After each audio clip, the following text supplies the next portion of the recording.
So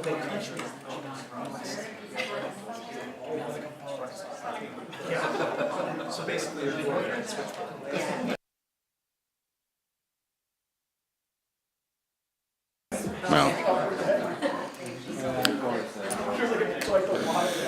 Good afternoon. We're going to get this thing going. I want to welcome everybody to this special meeting of the Norfolk City Council regarding the 2024-2025 budget. You had a different person sitting here tonight, but I think we can handle it. Anyway, I'd like to call this meeting to order.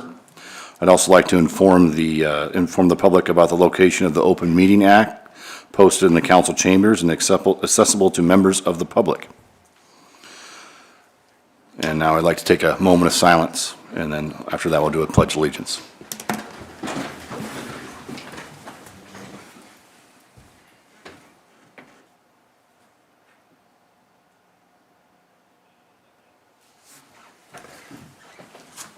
Pledge allegiance to the flag of the United States of America and to the republic for which it stands, one nation, under God, indivisible, with liberty and justice for all.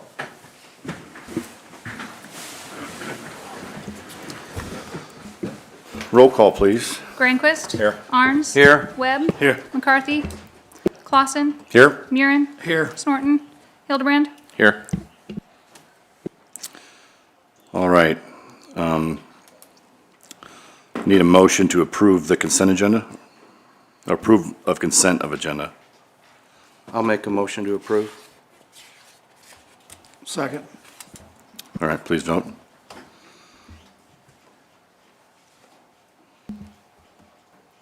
All council members present voting in the affirmative. Motion carries. All right, now I need approval of the full agenda. So move. Second. All right, please vote. All council members present voting in the affirmative. Motion carries. Okay, that takes us to the consent agenda. I need consideration of approval of the, what? Oh, gotcha, okay, we're past that already, sorry. We'd now like to open this public hearing. And the first thing we'll be talking about is the review of the city's of Norfolk's 2024-2025 municipal budget. And we'll be hearing, are you going to take this one? Oh, okay, Andy. Thank you. Thanks for coming tonight. The presentation that I've got for council and for the public is really just a very high-level summary and a review. Most of the nuts and bolts, a lot of the work and detail that we did already address happened back in July at the City Council's budget work sessions. We did that over the series of two meetings. So what you have here tonight is a result of those meetings. So what I'm going to do is go through a few very high-level summary items. Every year I show a lot of the charts. It shows a lot of trends. We look at revenue. We look at expenditures as a whole. So with that, we can get questions from council, questions from public. And of course, if there's anything that we can't address tonight or something we need to follow up on, we can certainly come back next week when we have the actual adoption of this ordinance.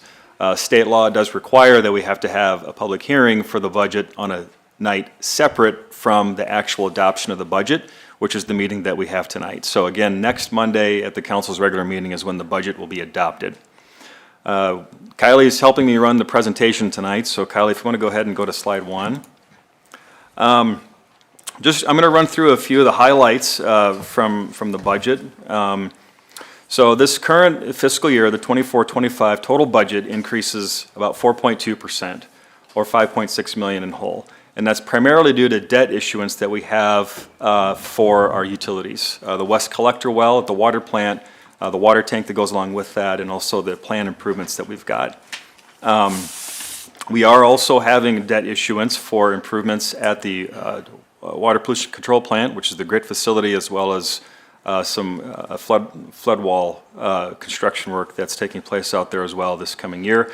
I don't know how much of that will get done or issued this current fiscal year, but of course we're budgeting for the amount that we think we need for the project. The 24-25 general fund budget increases just over 5%. and that's due to strong sales tax receipts. The city's property tax asking remains the same as fiscal year 2024. That is the same dollar amount. So with the valuation increases that came in the way they did, we're going to be seeing a 2.2 cent property tax levy reduction in the city as we carry that same property tax amount forward. We do have a 2.5% cost of living adjustment for city employees built into the budget across the board. We have an 8% industrial sewer rate increase budgeted and a 3.5% residential and commercial rate increase. And then water rates will be increasing 6.25%. We're going to continue the $10.8 million WPC improvements, as I mentioned, and that's the grid facility and the plant upgrades. We're going to begin construction on the water plant, water tank, and the collector well this year as well. And I'm happy to also report that this budget year nearly restores the 16% fund balance, which has been an ongoing council goal for several years, is to maintain that. That is the Government Finance Officers Association recommended level to have in your fund reserve. And so we are at about 15.9% is what we have budgeted at the end of this fiscal year. Next slide, please, Kylie. So total expenditures, as I mentioned, you'll see that 4.2% all the way in the lower right-hand corner. So this is across all funds. Again, you'll see the largest increase in there would be for the debt service, and again, that's for the utility work that will be taking place that I had mentioned. And again, council, feel free to stop me if there's anything, or if you'd like to revisit some of these slides as well. Personnel increases about 2.74% across the board. Operations and maintenance about 2.68%. Capital expenditures about 1.5%. And then transfers are down slightly. With a funding end balance, excuse me, go back, Kylie. Oh, sorry, that's mine. I'm looking at a separate one. Funding ending balance is up 8.4%, and that's across all funds once again. Next slide, please, Kylie. So the history of total budget, this gives you a gauge of kind of how the city has trended, starting with the 2015 and 16 fiscal year, going all the way up to this current fiscal year. That just kind of gives you a general trend as to how we've increased over the last few years. Next slide, please, Kylie. General fund revenue.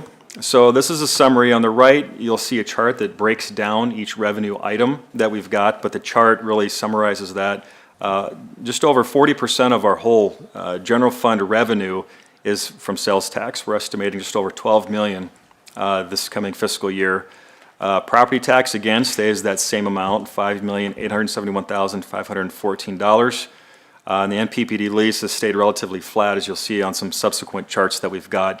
And again, some other revenue, which would include charges for services, other taxes, licenses, permits, intergovernmental revenues, and things like that are included in that 23.8% in the upper left-hand corner of that chart. Go ahead, Kylie.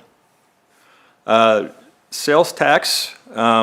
This shows a trend going back to 2016. You will see there's two notes there for when the voters approved a half-cent sales tax for the library. That was in effect for those 3 years. Then you see that did go back down, but we have seen a trend and upward since then. But again, with that, we've seen online sales tax and some of the state law changes that have allowed more sales tax revenue to come to the city. We've had an annexation take place in there. But even without those factors in there, we've had very strong sales tax growth as a city, due, I would say, mostly to a lot of the construction that's been taking place. Go ahead, Kylie. This is our Nebraska Public Power District lease. There was an increase back in 2018 and 19. That was a one-time additional revenue that we did get that 1 year, but since then it's stayed relatively flat. Since Nebraska Public Power rates stay the same, so does the city's lease payment. So really what we get is growth for new loads, but of course that's going to fluctuate a little bit from year to year depending on how hot or how cold it is. But overall our lease payment has stayed relatively flat over the last several years. Go ahead, Kylie. City highway allocation funds. This is also a trend that we've seen. I will note that it might look like it's going down, and this is something that Public Works Director Steve Ramus and I talked about. But we don't budget to spend all of our chaff revenue. We budget very conservative on that so that we are able to have some changes and absorb some of those as they come in as we're planning our 1 and 6 year highway plan. But again, those revenues have not, we've had some growth in those, but overall, there's not huge change in those from year to year. Go ahead, Kylie. Assessed valuation, so this is in thousands. So this is, you can see from 2015 to 2024, we have seen some pretty big jumps in assessed valuations that have taken place in Norfolk. So we're looking at about $2.5 billion of valuation is what the city as a whole has. Now again, as you'll see, as I mentioned, the city did not take the property tax increase. We kept our property tax amount the same. So we are lowering our levy as a city accordingly for that. Go ahead, Kyle. So this is our levy rate comparison. So you'll have two marks here. So Norfolk is in there twice. The orange line shows what it was in the current fiscal year, where we sit with that current rate. But the blue line, and this is assuming that the other cities are keeping their levy rates the same, so this doesn't factor in those. We won't know those until next year or when they get their budgets adopted. But we anticipate we'll go back down to being the third lowest levy in the state among all comparable sized cities with this rate reduction. So this is just one I'd like to share for the public and for the council as a reminder to kind of show where your property tax dollars go. So this is based on a $100,000 home and current fiscal year 2023 levy rates. So you'll see up there that blue slice that's cut out, that's City of Norfolk, is just under 16% of your total property tax bill. And other partners in that, you see Norfolk Public Schools, they're at about 55% of your property tax bill. Madison County is just under 20% of your total bill. Northeast Community College is just right under 5% of that bill, and then there's some other miscellaneous. That would be your, your NRD, you have your fare, you have some other tax levies that would be included in that as miscellaneous. General fund expenditures by division. I won't go through all of these, but you'll see the big ones there. Administration, that's 17%, but that includes all of administration, finance, human resources, IT, city clerk. It's got a lot of your general operations within that budget. Those functions are not separated out. And then, of course, you have police and fire that make up the bulk of the budget. Right around 44% of our total budget is between public safety. And then you've got Parks and Rec at 11%, and street also at about 11% as well. So this would be your enterprise fund expenditures. Again, in those enterprise funds, you'll see a large slice for capital improvements. That's not untypical that we'll see from year to year. That's where you see most of your dollars being spent on pretty large, expensive projects. As I mentioned before, this is where you'll see some debt service being issued as well for the water and for the WPC improvements. So these are some highlight of some completed projects for this last fiscal year. I wanted to summarize some of these because I think it's important to note.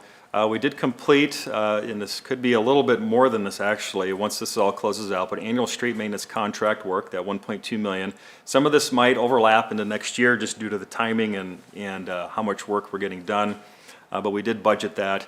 And so a lot of the work you see out happening in town on Taylor, you'll see it on Benjamin, the contractors that we have working. That's that work. That does not include the funding that our own street crews are out working hard and doing that as well. So we're trying to hit this through contract work, but our crews are only able to do so much, so we do have to subcontract a lot of that work out as well. Widening of Benjamin from 4 to 5 lane, from 13th to 1st Street. We have in the capital improvement plan about $18 million is how that project will close out. Until things all get finalized today, we have just around $16 million that's been spent, and that's for the entire project. But again, that was a long time coming to get that done, and obviously that road is built to last with the standards that we've got in place today quite a number of years, hopefully outliving most of us here in this room right now.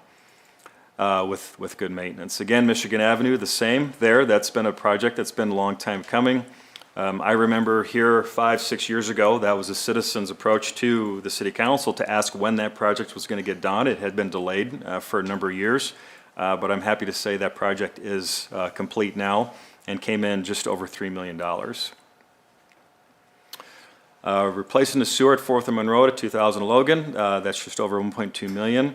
And then we had some miscellaneous water and sewer in the new developments. I see I got a typo there. Should have had an N or an I there with the in new developments. 425,000, that's for Fire Station 1 and 2 roof replacement. And then we have the Police Division roof, which is being replaced as we speak. And then we've got Tazuka Team Lockers at 1.4 million, with a large part of that being from the Malin Kohler estate donation that came in. If you'll go out to Tazuka Park, you'll see that facility out there. It's going to be quite nice. It's large, and I think it's going to be a really nice addition to the park out there. Go ahead, Kylie. So 24-25 budgeted capital improvement projects that we've got. Again, we've got our annual street maintenance contract work, just as we do every year, as I had mentioned. We're going to be doing more of that next year. We do have about $1.5 million in for a mill and overlay project. We try to do those about every 2 to 3 years or so. We save up some money, and then we have a mill and overlay project. And then we have anticipating about 1.6 million in miscellaneous infrastructure and new developments that will be coming up. Utility and flood control infrastructure. Again, I'll list there all the water and WPC improvements you can read for yourself. And we also do have flood control recertification as part of that process. We have budgeted about $900,000 for that project as well. Administration and public safety. We do have we are wanting to get windows in the administration building for efficiency. We do have a partial grant for that, but $210,000 total is what's budgeted. I think that grant is $75,000. Right, Sheila? Yeah. So $75,000 of that will be paid for through a grant. Then we have $750,000 for a new fire engine. And under Parks, Recreation, Trail Development, we've got $853,000 as part of the Landscape Master Plan. We've got just over $1 million to eliminate the River Point District, and that does include a grant that the city did receive from the Department of Economic Development. And then we've got $860,000 for an adult softball field, and that also we anticipate will include a grant to help pay for that as well as we build out Tazuka Park. Go ahead, Kylie. Sorry. So a few other small items that we've got, I just note that here. We did do some reorganizing to the Human Resources Department to better serve our staff and employees here. We've added some annual leadership training for division heads. Now that's within the admin budget that pays across the board. Some divisions are doing additional training for their staff, but we're letting each one handle that because they do it differently. Police is going to be different than streets. Parks is going to be different than other divisions as well. So we are seeing some of that happening. We did have, as we discussed at the work session, a one-time retention payment for Norfolk police officers based on years of service. That is built into the budget.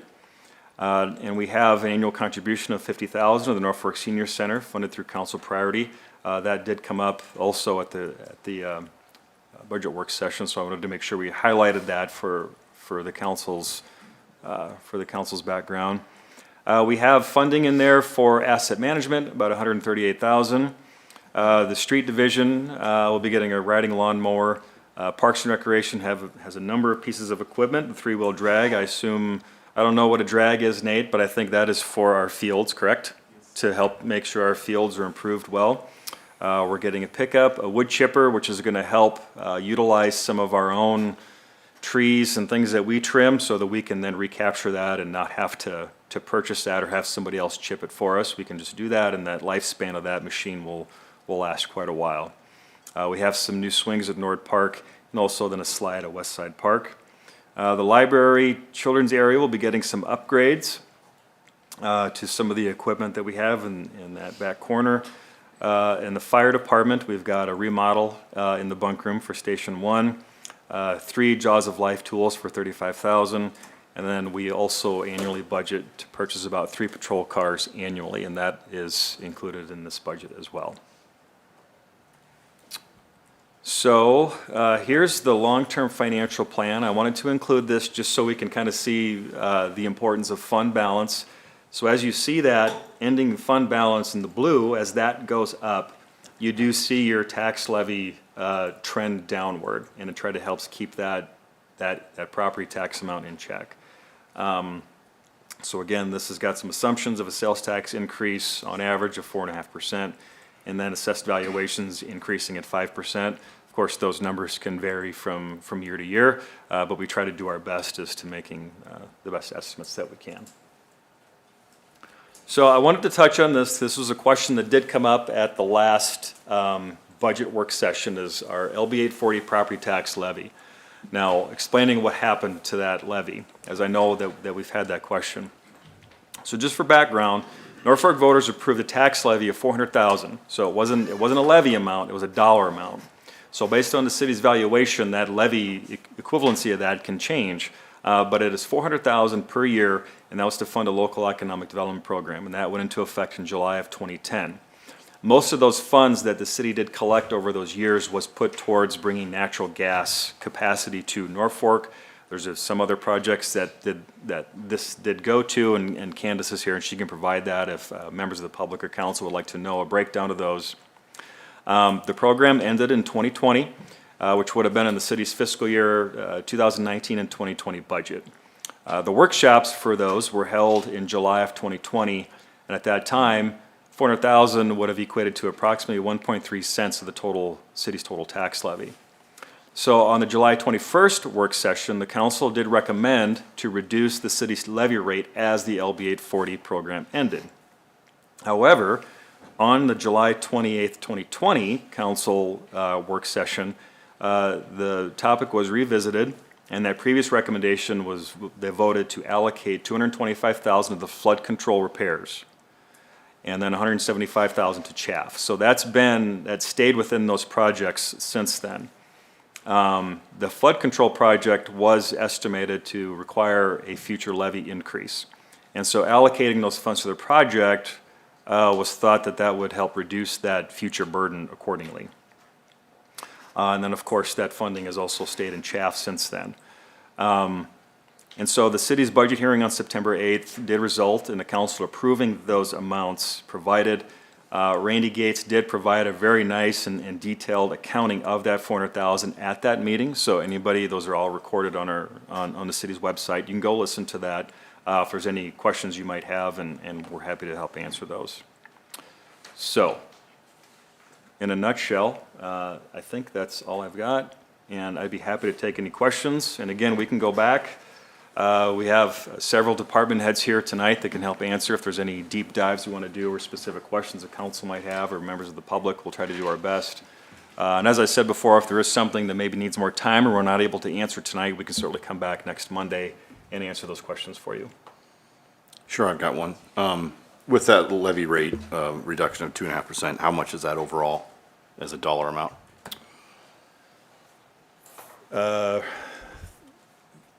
Is it 380,000, Randy? Sheila, roughly? They can get that for you. Yeah.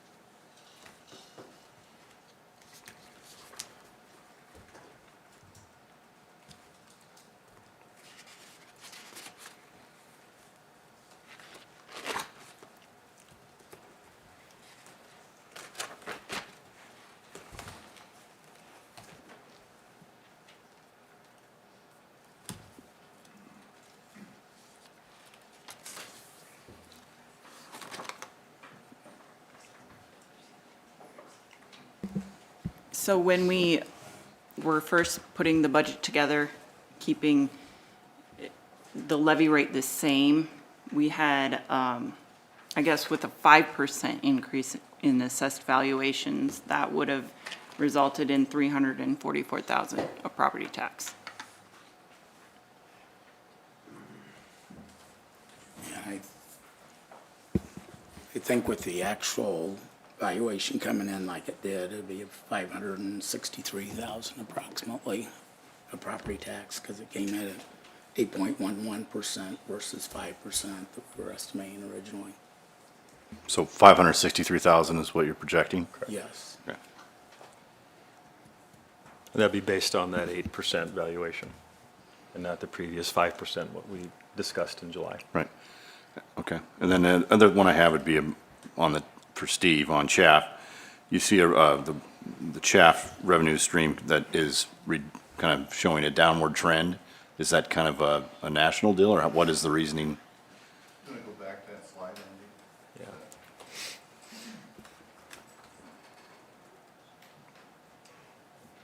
There you go. Is that what you're referring Yes, right, yeah. to? So Is that, through 2023, those are actuals. The Okay. 23, 24 is an estimated, and the 24, 25 is budgeted. I gotcha. So we budget less than what we're anticipating. That just helps us be conservative in our budgeting and our budget allocation. What happens there is, as we would prepare this budget, 6 months from now, we'll start looking at our capital improvement plan. We'll also be having our 1 and 6 year public open house where we capture information back. So about 6 months from now, we'll look again at what is our estimated, and we'll start to prepare that estimated amount. And whatever that delta is between what we've budgeted and what we estimate is actually gonna come in, gets re-budgeted into the next, usually we budget it into the next 6 years. So, I mean, I would expect our actuals are gonna be generally in the same range as what you're seeing for estimated actuals in 23, 24. okay, So that allows us, as we're having those conversations in the community about needs, it allows us to be able to react to some of those needs. Allows us to react as we're bidding projects. If projects come in a little bit high, there's a little bit of residual there.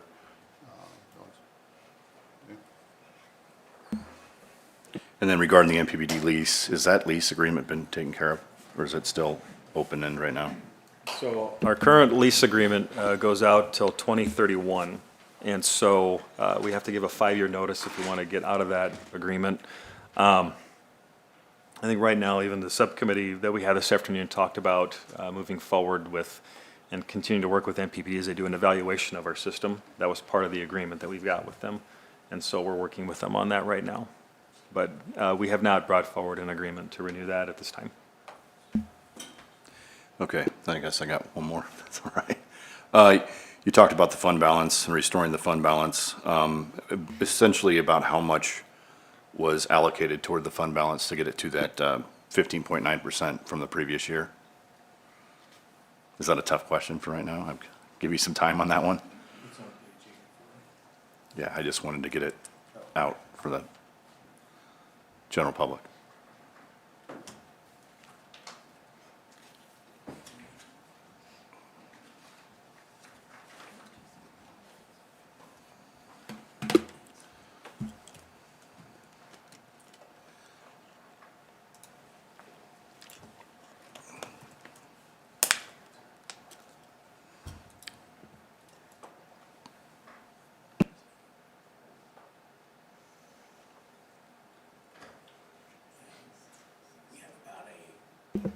We had about a $700,000 increase in fund balance. Okay.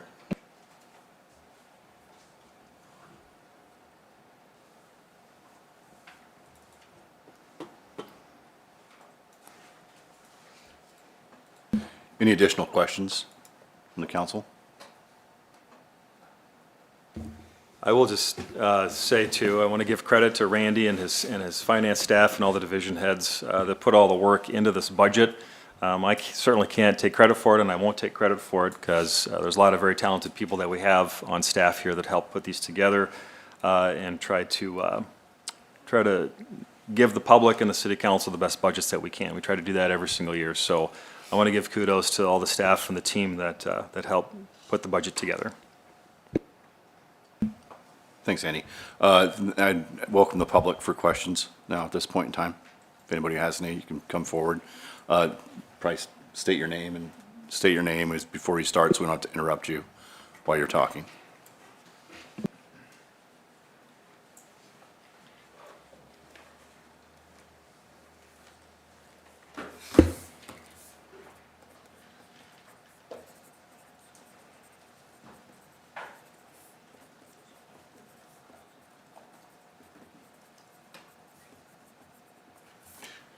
Jim McKenzie, just a couple questions on what was presented. Was that presentation on the website anywhere where we could access it? After tonight, it will be, Jim. Yeah, I But did as of- publish it at 4:13 this okay. afternoon. Well, there you go. It was It would be put on nice there, to but have it will that be farther after in this. Yep. advance so we could look at it and be prepared. Otherwise, we're trying to react at a short notice to it. A note on the levy rate comparison to the other cities. Again, the city of Norfolk does not include the airport in our comparison, even though we're comparing against cities that do include their airport in that comparison. And the airport budget and levy is completely controlled by the city. The city has authority over that. The capital improvement projects that you showed did not include the First Street Bridge roundabout storm sewer move. I think that was around $6 million. Was that completed in the previous fiscal year? The work will be completed this fiscal year. Yes, there will be finalizing pay item quantities and probably processing the final pay app in the next fiscal year, but the work would be completed this year. Okay. Do you have a dollar amount, Steve, to share for that? Or where we're at? We can come back to it, I guess, too, if you need a minute. I can get one here in the next few minutes, Well, what's the question? that Well, you need I answered? just noticed it wasn't up there included with the other projects, and when I see Benjamin Avenue, Michigan Avenue, about 21 million total between the two. If there's another roughly 6 million for the First Street Bridge project, I understood we issued bonds of approximately 20 million over 20 years for some combination of those projects, so I'm trying to understand the math. I don't know where that other $6 million came from, $7 million.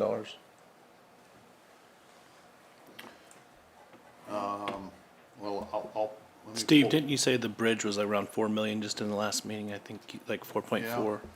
I can pull it up here. And the roundabout and moving the storm sewers, all that was kind of that same project.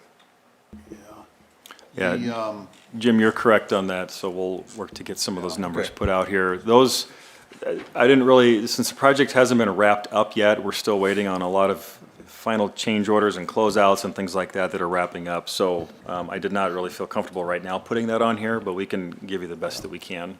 I'm just to trying to the point that understand we're the at total today. debt issuance Yep. and the numbers of the debt issuance that I heard before don't seem to add up to those totals. I'm just trying to understand that. Thank you.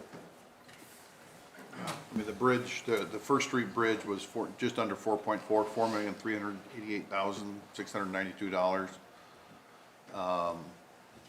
I don't have the roundabout number right in front of me, but I'll pull that up too. I think that might have been right at 1.2, but I'll pull it up.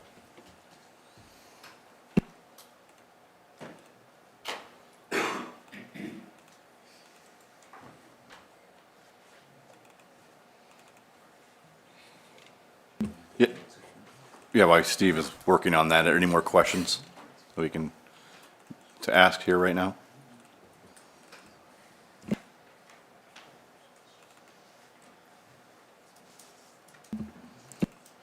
Just about there. Okay, it's coming up. The roundabout and storm sewer work was $1,347,000. Storm sewer was $917,000 of that.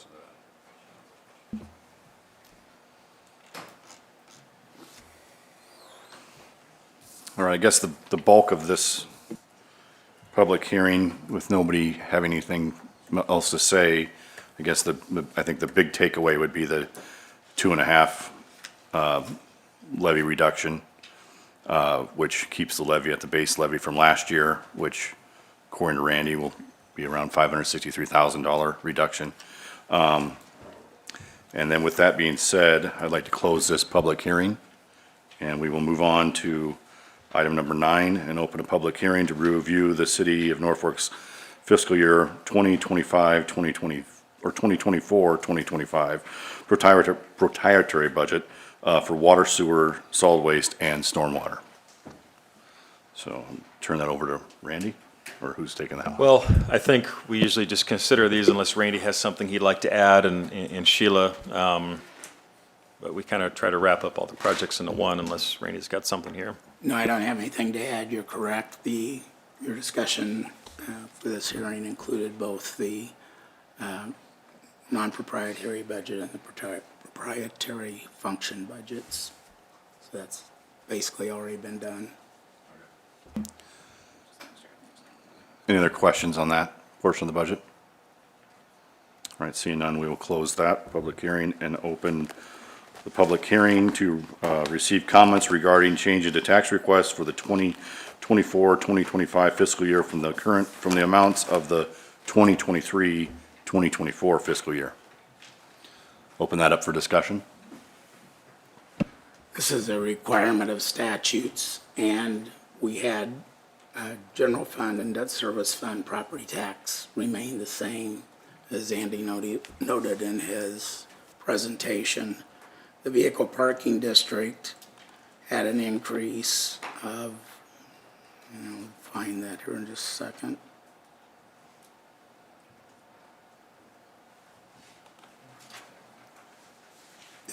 They increased their property tax $28,267, going from $105,121 last year to $133,388 this year. In spite of that, their levy rate goes down a little over 3.1 cent, goes from 35 cents last year, which is the maximum that a vehicle parking district can levy, to 31.8843 cents this year.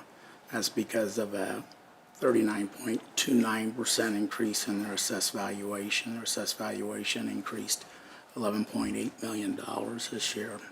So they were able to increase their property tax and still have a pretty substantial reduction in their levy rate. Any questions? Public comment?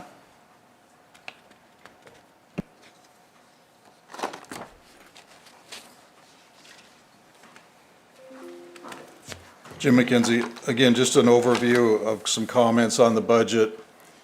When I went through the documents that were online, comparing the 2014 to 2023 tax revenues over that span of 9 years, the city property tax collections increased 123% between that time frame. Sales tax collections increased 48%. So our property tax collections increased at a rate of more than 2.5 times our sales tax collections. I think it's also important to note that inflation during that same 9-year span increased by 29% according to the U.S. Bureau of Labor Statistics.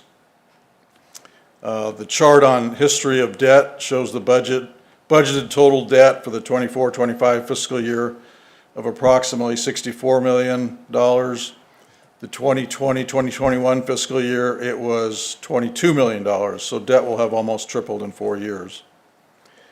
I went through the capital improvement plan, and it shows planned borrowings for the next 10 fiscal years of over $84 million. That's additive to our existing debt levels. And this is currently known in planned debt. There will likely be new issues that come up over the 10-year time frame that will add to this.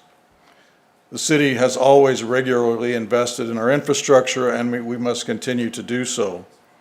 But in the past, that investment was well planned out and would not have resulted in nearly this amount of debt. This will likely result in significant future water and sewer rate increases, I believe, to our citizens. I think it's important that we take a hard look at what has transpired to put us in this position, analyze our priorities, and plan appropriately and responsibly for the future. Sales tax increases have slowed dramatically. According to the most recent sales tax report in the last City Council agenda packet, sales tax is up 6.05% year-to-date over last year. However, when you remove the $400,000, if you remove $400,000 of the $449,000 increase in January, which was discussed as an anomaly, probably as a result of an audit, the sales tax is up only 2.34% year-to-date. That's less than the rate of inflation. Clearly, we're seeing a slowdown in the local economy. Even though you may pass this budget as is, it's important that we be cautious on spending going forward. Lastly, even though your property tax asking is flat with last year, because you have not allocated any of your existing property tax and sales tax revenues toward the much-needed police station expansion, you'll be asking the citizens to approve a $16 million sales tax increase over the next 4 years. The police station upgrade is desperately needed. However, I'm disappointed that your budget does not reflect any contribution of existing revenues toward this expansion, as I believe the ballot language will require the full collection over the full 4 years. Thank you.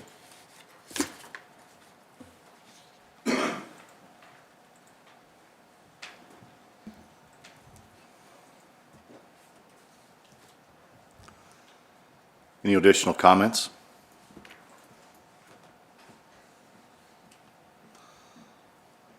Right. Anybody else up in the council? Wanna-